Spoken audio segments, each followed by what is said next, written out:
This house doesn't belong to you anymore. Time to leave." My father stood blocking the entrance to the penthouse, wearing a brand new suit, clutching a stack of legal documents. Beside him, my mother smiled triumphantly, dangling the apartment keys from her fingers. Behind them, 3 police officers and 2 attorneys waited. I stood on the sidewalk across the street, my heart pounding like a jackhammer. My grandfather, Jeff Cooper, the 75-year-old man who'd just returned from a supposed 3-month vacation to Europe, was about to be evicted from the very home he'd spent half his life building. But instead of panic, Grandpa just smiled softly. And what he said next made my blood run cold. "I knew you'd do this. That's exactly why I never actually left the city." If you're watching this story, please hit like and let me know what you'd do in this situation.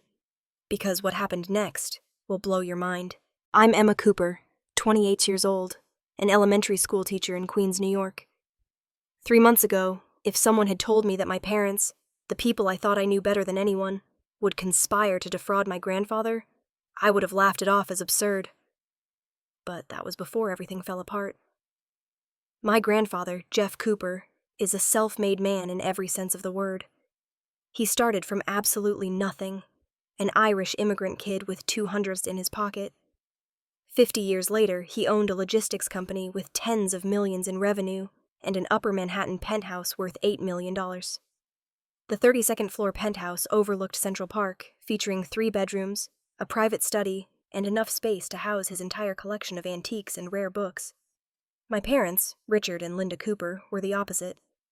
Both worked ordinary office jobs. Dad was an accountant at a mid-sized firm, Mom an HR assistant. Combined income of about $120,000 a year, enough to maintain a middle-class life in New Jersey. A 2-story house with a 30-year mortgage, 2 Toyota sedans, and an annual summer vacation in Florida. I always thought we were happy. Not wealthy like Grandpa, but warm and content. My parents never asked him for money, and he respected that. The relationship between him and my dad wasn't close, but it wasn't terrible either. They'd meet for Thanksgiving and Christmas, exchange small talk about work, then go back to their separate lives. Until this February. Dad got laid off. The company went bankrupt. 150 employees let go at once. No severance package. No warning. Just a cold email on a Friday afternoon. 2 months later, with only one income, they couldn't keep up with the $3,500 monthly mortgage. The bank sent a foreclosure notice. They were about to lose the house. And that's when I saw the look in my father's eyes change for the first time when he mentioned Grandpa. It wasn't the usual distant respect. It was something else. Something that made my stomach turn. It was calculation. One evening in March, my parents invited me over for an important family discussion. When I arrived, I found them sitting at the dining table with a laptop and a thick stack of printouts. "Sit down, honey." Mom pulled out a chair for me. "We need your input on something." Dad opened the laptop, displaying an Excel spreadsheet filled with numbers, mortgage payments, utilities, insurance, property tax, student loans. The final column glowed red, $4,200 a month. "We're about to lose the house," Dad said bluntly. "We've got 60 days. I already knew this, but seeing the official numbers still made my throat tighten. "We've come up with a solution," Mom interjected, her voice oddly cheerful. "We're going to move in with Dad." "With Grandpa Jeff?" I was surprised. "He agreed to this?" "I already talked to him," Dad nodded. "He's actually thrilled. He said he's been lonely in that huge penthouse. Having people around would be nice. Plus, we can take care of him. He's 75 after all." It sounded reasonable, but something in Dad's tone made me uneasy, too rehearsed. "That's a good idea," I said cautiously. "But does he have enough space? I mean, he's been living alone for so long." "The penthouse has 3 bedrooms, Emma," Mom cut in. "Plenty of room for all of us. And more importantly, we'll save a ton of money. No mortgage, no property tax, we'll just chip in for utilities." Dad added, "And if we take good care of him, who knows? Maybe he'll leave us something in his will someday." I went cold. That was the first time I'd ever heard Dad talk about Grandpa's inheritance. Before this, he'd never mentioned anything about money or property. "Dad, he's still healthy." I tried to keep my voice steady. And it's his property. He has the right to do whatever he wants with it. Of course, Dad quickly agreed. I'm just saying, if we take good care of him, that's the right thing to do. He'll appreciate it. I went home that night with a heavy sense of unease settling in my chest. A month later, my parents moved into the penthouse. Grandpa called me, sounding cheerful. Emma, come visit. The place is bustling now, much livelier. I stopped by that weekend. Mom greeted me at the door with a bright smile I hadn't seen in ages. Come in, I'm making chocolate chip cookies, your grandmother's recipe. But the moment I stepped inside, I noticed something was different. The hallway wall, previously painted in the soft beige Grandpa loved, was now a dark gray. The vintage painting of Dublin, his homeland, had vanished, replaced by a modern abstract piece. Isn't it beautiful? Mom noticed my gaze. I found it at a gallery in Brooklyn. This place needed some modernization. But did Grandpa agree to this? He said, whatever makes you happy, Mom waved dismissively. He's old, doesn't care about aesthetics anymore. I walked into the living room. The classic brown leather sofa Grandpa bought in 1995, he'd once told me it was the first piece of furniture he purchased when he bought this penthouse, had been replaced with a white Scandinavian-style set. The oak bookshelf filled with history books and biographies had been shoved into a corner, making way for a glass display case with fashion magazines. Where's Grandpa? I asked. In his study, Mom replied. He spends all day in there. I think he's trying to avoid us. She laughed, but there was bitterness in her voice. I headed to Grandpa's study, a small room facing Central Park where he spent hours reading and managing his investments. I knocked and heard his voice. Come in. He sat behind his antique mahogany desk, eyes fixed on the window. When he saw me, his face lit up. Emma, my favorite girl. I hugged him, noticing he'd lost some weight. Are you okay? I'm fine, just tired from all the changes. He glanced out the door, lowering his voice. I didn't expect them to change so much. I said they could make a few small adjustments to feel comfortable, but you can tell them you don't like it. I know, he sighed. But they're going through a rough time. I don't want to be the cruel father. Richard's my only son. And Linda, she's under a lot of stress too. I looked at him, seeing something in his eyes, not fear, but wariness. But I didn't press further. I thought maybe he just needed time to adjust. 2 weeks later, Grandpa called me at 11 p.m. Emma, can you come over? Are you okay? I worried. I'm fine, but I need to talk to you, privately. I arrived at the penthouse at 11:30 p.m. My parents were asleep. Grandpa opened the door in his pajamas, his expression grave. In his study, he pointed to his desk. I keep important documents in this drawer. He opened it. Copies of my will and trust documents. I always keep this drawer locked. Yes? Today, I discovered the lock had been picked. Someone opened this drawer. My heart skipped a beat. Are you sure? Absolutely sure. I have an old habit from my business days. I place a tiny thread at the corner of the drawer. The thread was moved, and the documents have fingerprints that aren't mine. Have you asked my parents? Not yet. I want to be certain first. But, Emma, he looked at me, pain in his eyes. I'm afraid my son is planning something. What do you think Dad's trying to do? I don't know. But I've noticed Richard asking about my estate planning multiple times. Questions about how I own the penthouse, whether anyone's name is on the title, how my will is structured. Very specific questions. I sat down, my head spinning. What do you want me to do? I'm not sure yet, but I need you to help me observe, visit more often, pay attention to what they're doing. Over the next 2 weeks, I visited more frequently, and I started noticing strange things. Once, I overheard Dad on the phone in his room whispering, Right, I need to know the process for transferring title. What if the owner is elderly, maybe senile? Does that require a court order? Another time, I caught Mom scanning documents in Grandpa's study when he'd gone grocery shopping. When I asked, she said, Your grandfather asked me to organize his documents. But when I asked Grandpa, he said, I didn't ask anyone. I always organize my own documents. The most frightening moment came one afternoon. I accidentally saw a handwritten note on the kitchen counter. Contact real estate attorney. Power of attorney, dementia clause, forged signature, risk level. Timeline, 3 months. I photographed it and sent it to Grandpa. That evening, he called me back. "Emma, I need you to do something. Don't tell your parents. I'm going away for a while."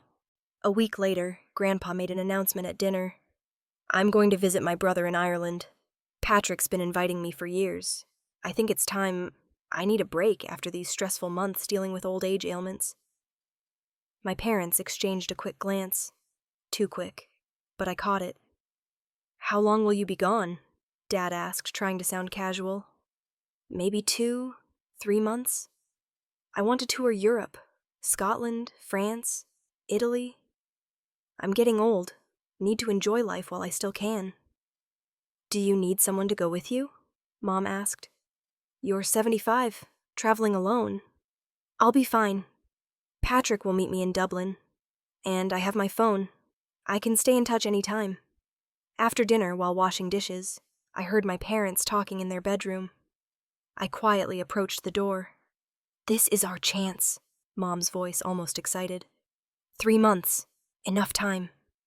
"Are you sure about this?" Dad sounded hesitant. "If we get caught, what are you afraid of? He's on the other side of the world. And he's 75? We can claim he has dementia, lacks capacity to make decisions. We already have the fake psychiatric evaluation." "Fake psychiatric evaluation?" Dad's voice rose. "Where did you get that?" "Don't ask. What matters is we have it.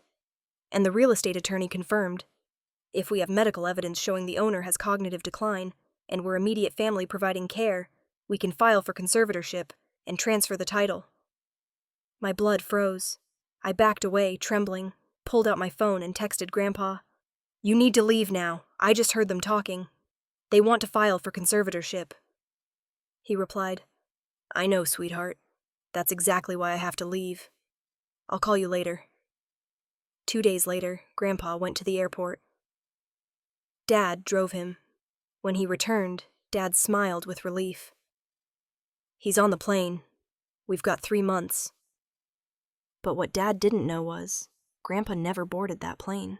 He'd rented a studio apartment just 10 blocks from the Penthouse, and he was sitting there with a private investigator named Marcus Webb, a former NYPD detective. Grandpa called me from the studio. "Emma, I'm going to monitor them from here. Marcus will help me gather evidence. I need you to keep visiting. Act like you don't know anything. Can you do that?" "Yes," I whispered, my voice shaking. "I'll help you." For the next 3 months, I became an actress.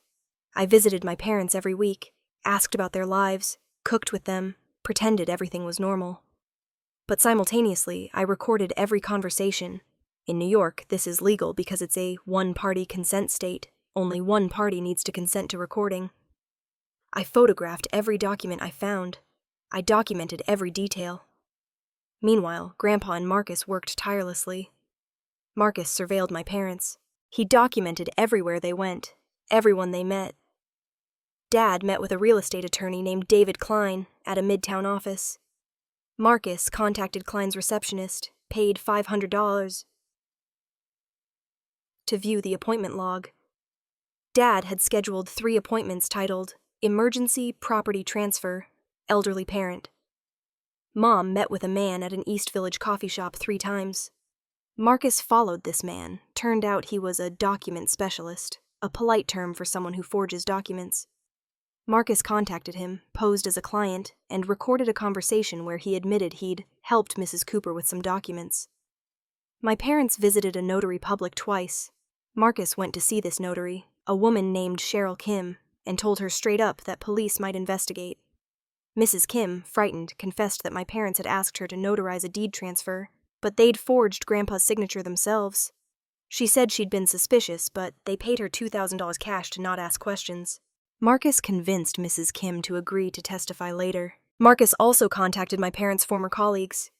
One person, Janet Reeves, Mom's former co-worker, told Marcus that Mom had once discussed ways to claim inheritance early if a parent had dementia. Janet didn't think it was serious at the time, but now she was willing to testify. Most importantly, Marcus installed hidden security cameras throughout the penthouse. He didn't tell my parents. The cameras were small, concealed, everywhere. And they recorded everything. Over 3 months, the cameras captured video of Dad and Mom discussing in detail their plan to transfer title using forged documents. Video of Mom meeting with the document specialist in Grandpa's own living room, practicing his signature. Video of Dad on the phone with the attorney, asking how to prove a parent is incompetent without an actual medical exam. Everything was recorded. Everything was ready. Then, in the 3rd month, my parents completed their plan. They filed a deed transfer at the county clerk's office with a forged signature from Grandpa, claiming he'd gifted the penthouse to them due to declining health and gratitude for caregiving. They used fake notarized documents, a fake medical evaluation, and a letter of intent with a forged signature. The county clerk, having no reason to suspect anything, processed the transfer. Officially, on paper, the penthouse now belonged to my parents. That's when they sent an email to Grandpa, who was still supposedly in Ireland, announcing, "Dad, we have good news. We've arranged to transfer the penthouse into our names, since you don't really need it anymore. You can relax and enjoy retirement in Ireland. We'll handle everything here." The email didn't ask permission. It just informed. Grandpa called me immediately after reading it. "Emma, it's time. I'm coming home." The day Grandpa returned from Ireland was a Saturday in early June. Beautiful sunny weather, a perfect New York day. My parents had prepared meticulously. They'd changed all the locks on the penthouse. They'd contacted a moving company to be ready to pack Grandpa's belongings. They'd even drafted an agreement for him to sign, a document acknowledging the transfer and waiving all future claims. They'd invited me to welcome Grandpa home. I showed up with a churning stomach and a phone in my pocket secretly recording. At 10 a.m., my parents received a text from Grandpa. "Taxi's arriving. I'll be there in 15 minutes. My parents exchanged a look. Mom smiled coldly. "Showtime." They went to stand outside the penthouse door. Dad held the stack of legal documents. Mom held the keys. They stood there like new owners waiting to evict the previous tenant. At 11:10 a.m., the elevator doors opened. Grandpa stepped out. His hair looked shorter, his posture straighter, and his eyes sharper than I'd ever seen. Behind him, 3 men emerged. They wore suits. One was Marcus Webb. I didn't recognize the other 2. Grandpa approached the entrance of the penthouse, his own home, and looked at my parents. "Richard, Linda," he said, his voice calm to the point of being frightening. "May I enter my own home?" Dad stepped forward, shoulders squared. "This isn't your home anymore, Dad.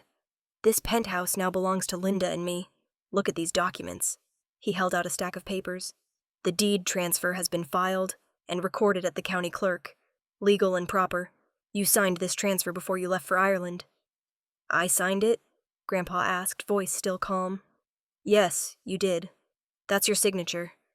Mom pointed to the signature line on the document. Grandpa looked at the document for a long moment. Then he smiled, a cold, sad smile. "I will. So you think you've succeeded?" "We have succeeded," Dad said flatly. "You can hire a lawyer to challenge it, but these documents are legal. Notarized, recorded. You'll spend years and hundreds of thousands in attorney fees just to lose." "And you're 75 now," Mom added, her voice faux compassionate. "You should rest. In a place appropriate for your age. We'll help you find a nice assisted living facility." I stood behind them, feeling nauseous. I couldn't believe these were my parents, the people who raised me, taught me about honesty and integrity. Grandpa looked at me briefly, then turned back to my parents. "You know," he said slowly, "I taught Richard many things growing up. I taught you about hard work, about integrity, about earning what you have. But there's one lesson I regret not teaching you." "What's that?" Dad asked defensively. "I didn't teach you that if you're going to play dirty, you'd better make sure your opponent isn't playing dirtier." Grandpa nodded gently toward Marcus. Marcus stepped forward, opened a briefcase, and pulled out a stack of documents far thicker than my parents'. Mr. Richard Cooper and Mrs. Linda Cooper, Marcus said, his voice professional and cold. I'm Marcus Webb, a private investigator hired by Mr. Jeff Cooper. I'm presenting the following evidence of fraud, forgery, and attempted elder abuse. My parents' faces went pale. Marcus began listing. Evidence 1. Video surveillance from inside this penthouse, recorded over the past 3 months. He held up a USB drive.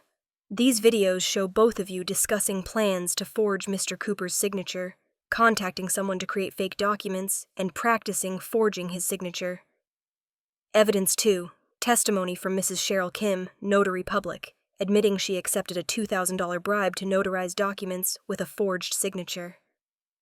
Evidence 3. Testimony from Mr. Tony Diaz, document specialist, admitting he created a fake medical evaluation and fake letter of intent for both of you for $5,000. Evidence 4. Bank records showing you withdrew $7,000 cash in 3 separate transactions, matching the amounts paid to the notary and document specialist. Evidence 5. Recorded conversations between Richard Cooper and real estate attorney David Klein, discussing how to transfer an elderly parent's property without consent. Evidence 6. Testimony from Janet Reeves, Mrs. Cooper's former colleague, who will testify that Mrs. Cooper discussed ways to claim inheritance early if a parent has dementia. With each item Marcus listed, my parents grew paler. Mom started trembling. Dad became rigid, jaw clenched. Both of you have violated multiple New York state laws, Marcus continued, including forgery in the 2nd degree, a Class D felony, criminal impersonation, a Class A misdemeanor, attempted grand larceny, property valued over $8 million, which constitutes grand larceny in the 1st degree, a Class B felony, and elder abuse under New York social services law. Right then, the elevator opened again. 2 uniformed police officers stepped out, followed by a woman in a suit. NYPD, one officer said. Mr. Cooper has filed a criminal complaint. We have a warrant to arrest Mr. Richard Cooper and Mrs. Linda Cooper. Dad, for the first time, looked panicked. Wait, this is a misunderstanding. Dad, I'm your son. You can't. You are my son, Grandpa said, his voice breaking for the first time. That's why this hurts so much. I gave you everything. I taught you everything. And you repaid me by trying to steal everything I built, then throw me into a nursing home like garbage. Dad, you don't understand, Mom started crying. We were desperate. We lost our house. We had no options. You had options, Grandpa said firmly. You could have asked for help, properly, honestly. I would have helped. I always help family. But you chose to steal. You chose to forge documents. You chose to discard me like I was worthless. The officer stepped up. Mr. and Mrs. Cooper, you have the right to remain silent. Anything you say can and will be used against you in a court of law. You have the right to an attorney. Miranda rights were read. Handcuffs came out, and in the hallway of a luxury Manhattan building, on a beautiful Saturday morning, my parents were arrested. Neighbors emerged from their apartments, watching. The doorman stared, speechless. Everyone was witnessing this. As Dad was being led away by police, he turned to look at me for the first time. His eyes were full of accusation. You knew about this, didn't you, Emma? You helped him. I swallowed, tears streaming down my face. Yes. What kind of daughter are you? Dad shouted.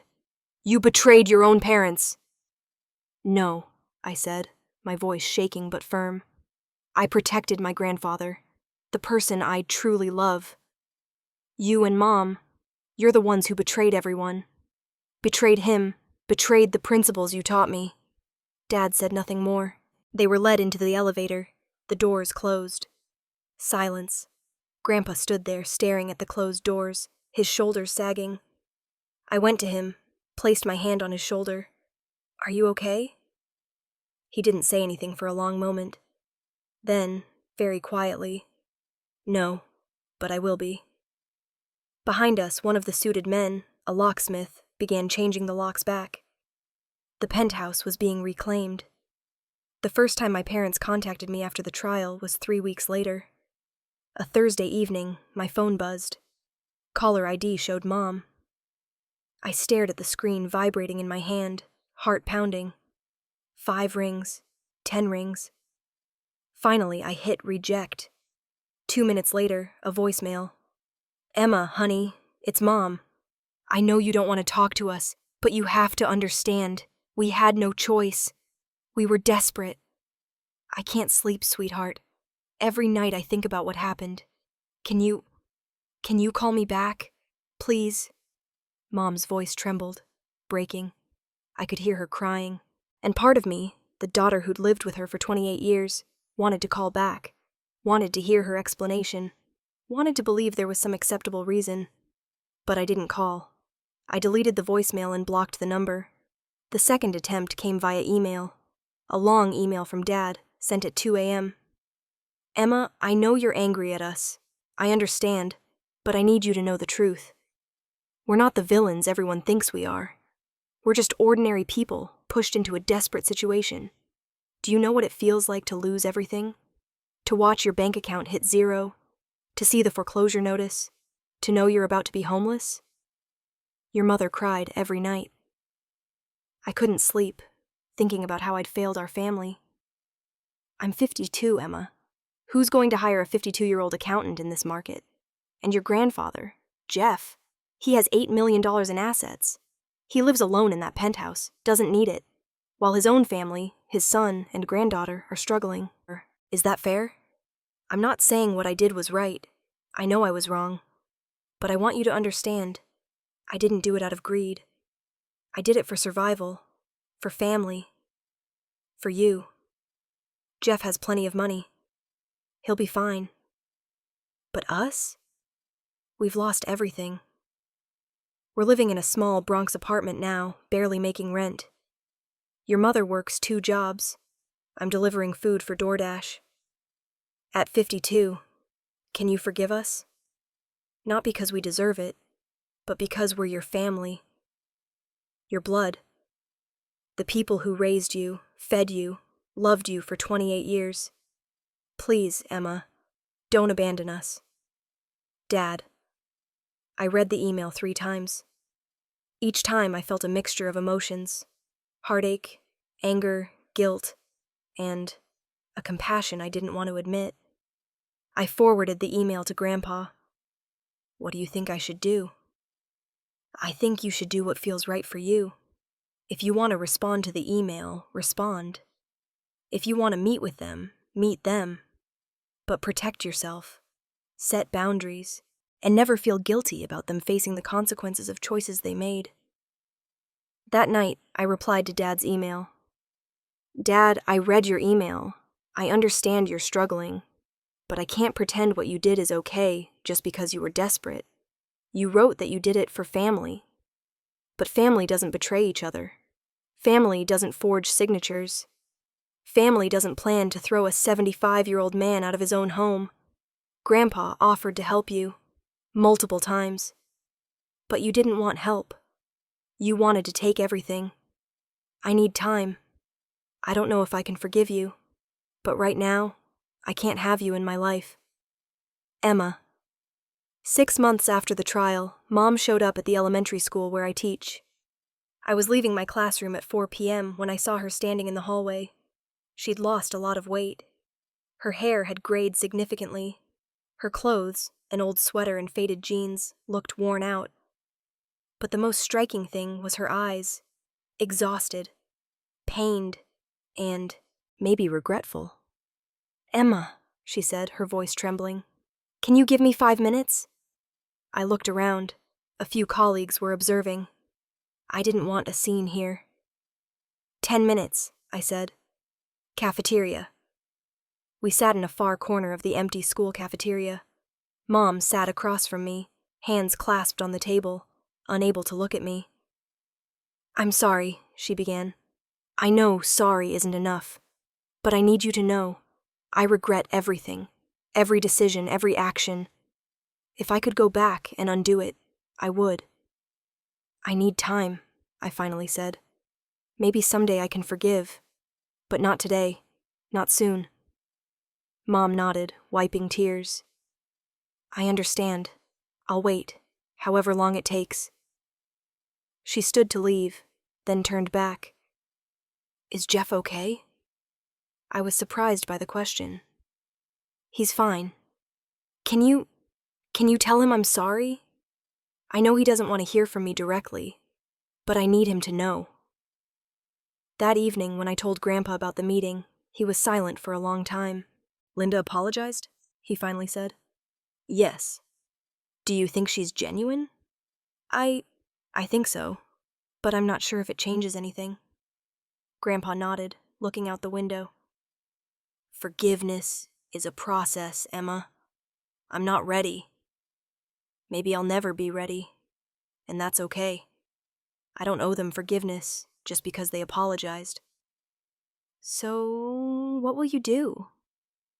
I'll continue living my life, with people who truly care about me, like you, and I'll let Richard and Linda face the consequences of their choices, not with hatred, but with boundaries. And that, I thought, was true wisdom, knowing when to forgive and when to simply move on. 2 months after the trial, Grandpa moved back into the penthouse. He hired a team to restore everything, repainted the walls beige, bought back an identical brown leather sofa, rehung the Dublin painting. The place now looked exactly like it did 3 years ago, as if nothing had happened. But Grandpa had changed. I could see it. He smiled less. He had moments where he'd stare out the window, lost in thought. And I knew he was thinking about Richard, his son. We sat in silence, sunset light streaming through the windows, creating a golden glow in the room. Emma, he finally said, I've updated my will. You don't need to tell me about that. I want you to know. When I'm gone, this penthouse and the majority of my estate will go to you. I'm leaving a small trust fund for Richard, enough so he won't be desperate, but not enough to waste. I think that's the best way. Tears filled my eyes.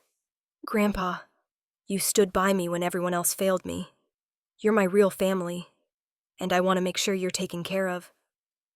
I hugged him, feeling his small frame in my arms. He's 75 years old, but to me, he's still the strongest man I know. Thank you for trusting me. Thank you for being worthy of that trust. We sat there for a long while, in silence, in a peace we'd fought hard to achieve. Now, years later, I still visit Grandpa every week. We cook together, watch movies, talk about life. He's still sharp as a tack, still manages his investments, still reads 3 newspapers every day. My parents? They've tried to contact me a few times, apologizing, explaining, justifying. But I'm not ready yet. Maybe someday. Maybe never. I'm still processing the fact that the people I trusted most were capable of something like that. But I've learned an important lesson. Family isn't just about blood. Family is about loyalty, respect, standing by each other in hard times, not exploiting each other's pain. My grandfather, Jeff Cooper, taught me that, not through words, but through actions. By standing up to protect himself, he taught me that forgiveness matters, but boundaries matter more. And sometimes, the people who love us most aren't those who share our DNA, but those who stand by us when everything falls apart. Real family isn't defined by the blood you share. It's defined by the moments you share and the respect you give. If you were in my situation, what would you do? Would you help your grandfather expose your parents, or would you let them succeed? Comment below and let me know your thoughts. If this story resonated with you, please like and subscribe for more stories about family, betrayal, and justice. Because sometimes real life is more dramatic than any movie.